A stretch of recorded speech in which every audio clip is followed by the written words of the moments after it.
हमारे जो दार्शनिक हैं, दार्शनिक ज्यादा समाज सुधारक हैं, जिनका नाम है राजा राम मोहन रॉय।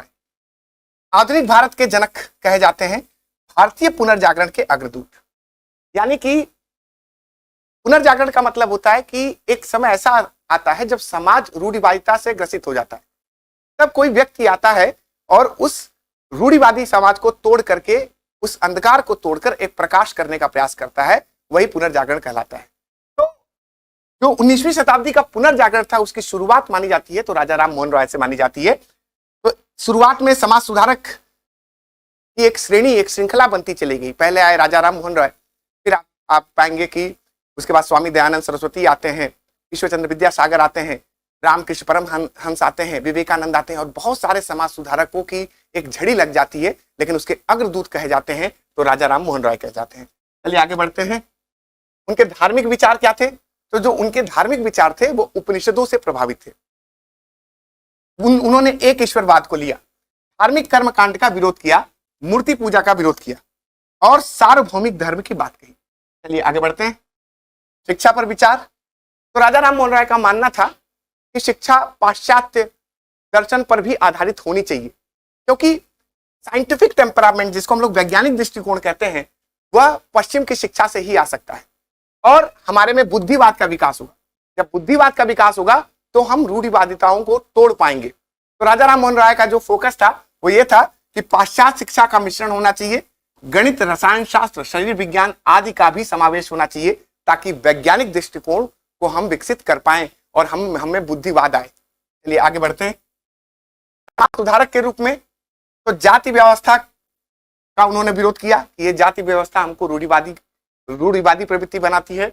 महिलाओं को अधिकार प्राप्त हो और सती प्रथा का अंत किया, और इन्हीं के प्रयासों से लॉर्ड विलियम बेंटिक ने 1829 में सती विरोधी कानून ले आए और सती प्रथा का अंत हुआ। चलिए आगे बढ़ते हैं। राजनीतिक विचार की बात करें तो स्वतंत्रता के समर्थक थे, समानता के समर्थक थे। फ्रांस की क्रांति का इन पर बहुत ज्यादा प्रभाव था, और फ्रांस की क्रांति में जो स्वतंत्रता, समानता और बंधुत्व की भावना थी, उसको वो इनके प्रमुख राजनीतिक विचार बने। व्यक्तित्व के अधिकार, हर व्यक्ति को अपना अधिकार मिलना चाहिए और कानून जनता के अनुसार होना चाहिए। कानून ऐसा नहीं कि कोई हमारे ऊपर राज कर रहा है वो हमारे लिए कानून बनाए। कानून हमेशा किसके आधार पर बनना चाहिए? तो जनता के आधार बनना चाहिए। अंतरराष्ट्रीय सहअस्तित्व होना चाहिए। तो ये इनके राजनीतिक विचार। अगला जो है, इन्होंने क्या क्या किया? तो आत्मीय सभा की स्थापना की 1815 में, कलकत्ता यूनिटेरियन एसोसिएशन की स्थापना की 1821 में, ब्रह्म सभा या ब्रह्म समाज की स्थापना हुई 1828 में, हिंदू कॉलेज 1817 में, वेदांत कॉलेज 1825 में। आगे बढ़ते हैं। इनके प्रमुख पत्र जो हैं, संवाद कौमुदी, मिरातुल अखबार, ब्रह्मनिकल मैगजीन, बंगदूत आदि थे। अब यहाँ पर जब इनके पत्र की बात करते हैं तो भारत में पत्रकारिता की शुरुआत 1780 में हो जाती है। बंगाल गजट से जेम्स ऑगस्टस हिकी ने पहला समाचार पत्र निकाला था, लेकिन वास्तव में वो पत्रकारिता नहीं थी। आने वाले समय में राजा राम मोहन रॉय ऐसे व्यक्ति होंगे जिन्होंने भारतीय पत्रकारिता को नया आयाम दिया।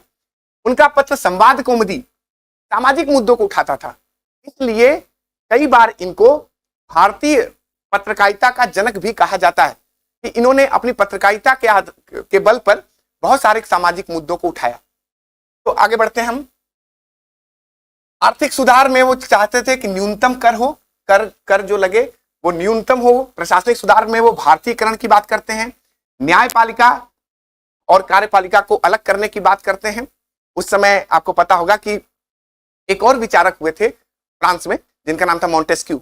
मॉन्टेस्क्यू ने पृथक्करण का सिद्धांत दिया था, और पृथक्करण के सिद्धांत में उन्होंने कहा था कि न्यायपालिका अपना कार्य करे, कार्यपालिका अपना कार्य करे और विधायिका अपना कार्य करे, तीनों बॉडी अलग अलग हों। यही बात ये भी कहते हैं कि न्यायपालिका को कार्यपालिका से पृथक होना चाहिए। भारतीयों और यूरोपियों में समानता होना चाहिए, कोई किसी भी तरह का विभेद नहीं होना चाहिए दोनों के बीच में।